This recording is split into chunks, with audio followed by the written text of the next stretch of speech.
fois de plus, bonjour. Vous nous faites l'honneur de votre visite ce jour et c'est avec joie que nous vous accueillons. Vous avez bâti la fondation Esther Fayoulou et vous ouvrez inlassablement pour venir en aide aux plus nécessiteux. Il est étudiant de psychologie à l'université, étudiant aussi de médecine à l'université.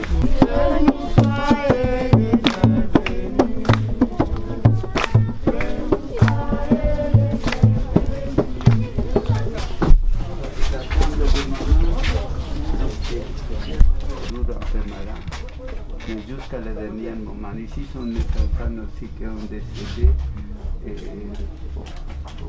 Et je vis ici maintenant. Il est toujours là, le grand garçon là qui a grandi à l'école de Rome. Oui, il y a quantité même. Ici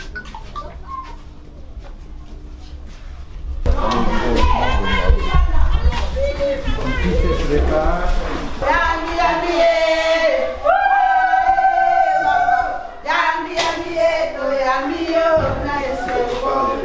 Cette marmite là, c'est 25 kilos. Purifier, c'est bien delle source, c'est purifier l'eau.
Ici c'est la chambre des plus petits.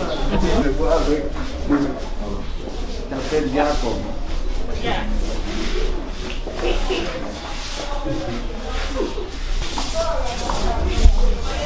sont des enfants pratiques. Beaucoup maintenant sont...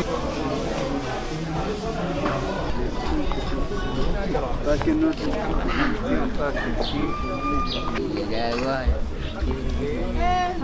Regardez que vous fortifiez pour soutenir nos enfants.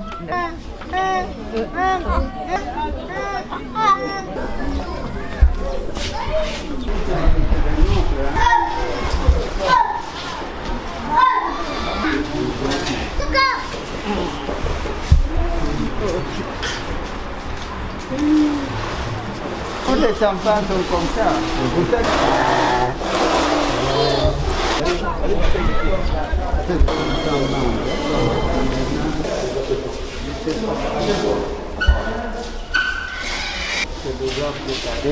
Il ne marche pas, il doit avoir un neurologue. Un neurologue qui est formé.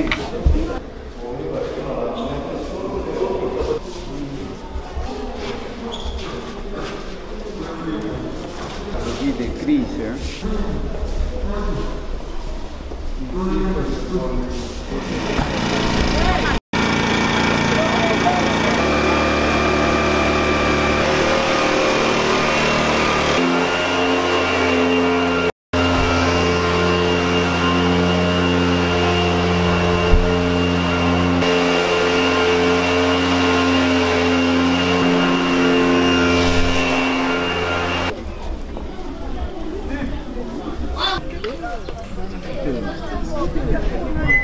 Utilité.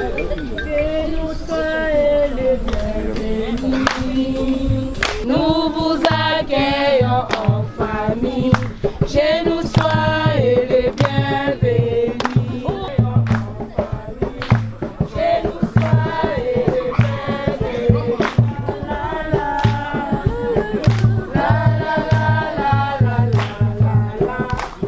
Aujourd'hui, la joie nous est immense. Nous sommes remplis de joie de votre visite, très chère maman. Ça fait quelques jours que nous étions en communication avec la Fondation. Le membre de la Fondation nous disait que nous allons venir, nous allons passer. Et j'ai même à parler avec maman elle-même quand elle me demandait le lait pour le bébé. Alors aujourd'hui, enfin, maman elle est là avec tout le membre de la Fondation. Et c'est un geste de grand amour et de générosité, maman. Je suis l'un des nombreux enfants de la pédiatrie. Comme tous mes frères et sœurs, je suis arrivée ici quand Père Hugo, le bras grand ouvert, m'a accueilli alors que mes chances de vie se trouvaient en sursis. Cet homme d'une bonté et d'un charisme exceptionnel a mis tous ces derniers pour nous offrir un nouveau ciel, en nous assurant les toits, le pain quotidien et l'essentiel avec l'éducation pour nous aider à déployer nos ailes. De grandes femmes et aussi derrière ces grandes femmes existent des compagnies qui aident chaque fois dans le silence à travers des personnes qui descendent d'ici.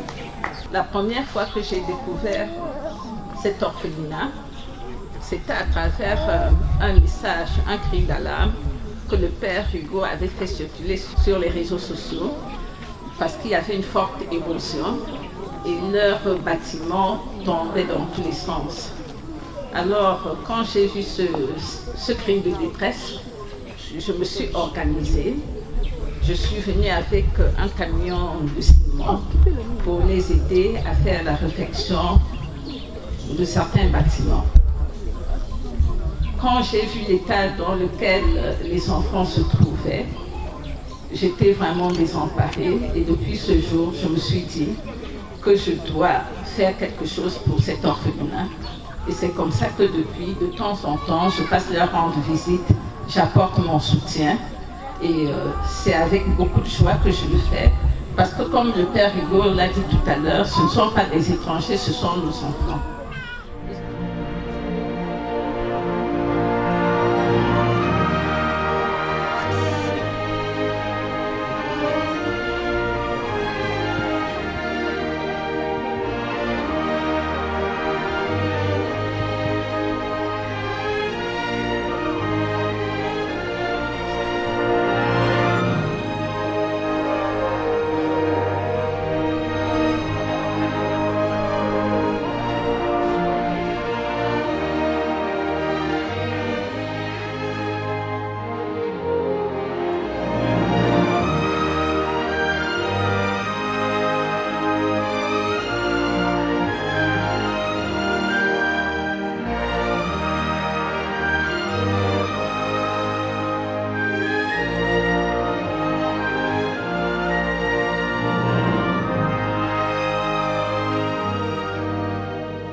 C'est un sentiment de compassion et surtout de soutien.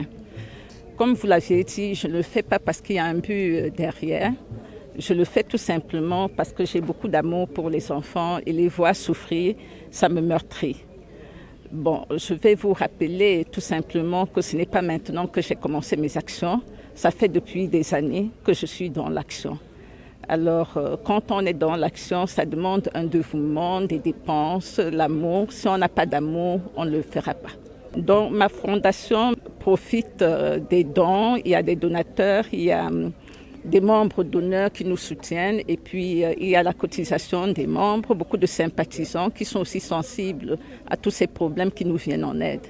J'ai amené des vivres pour les enfants, des laits parce qu'il y a beaucoup d'orphelins. Comme il y a une grande pandémie, la deuxième vague est beaucoup plus violente. J'ai apporté gel pour les mains et puis des lave-mains.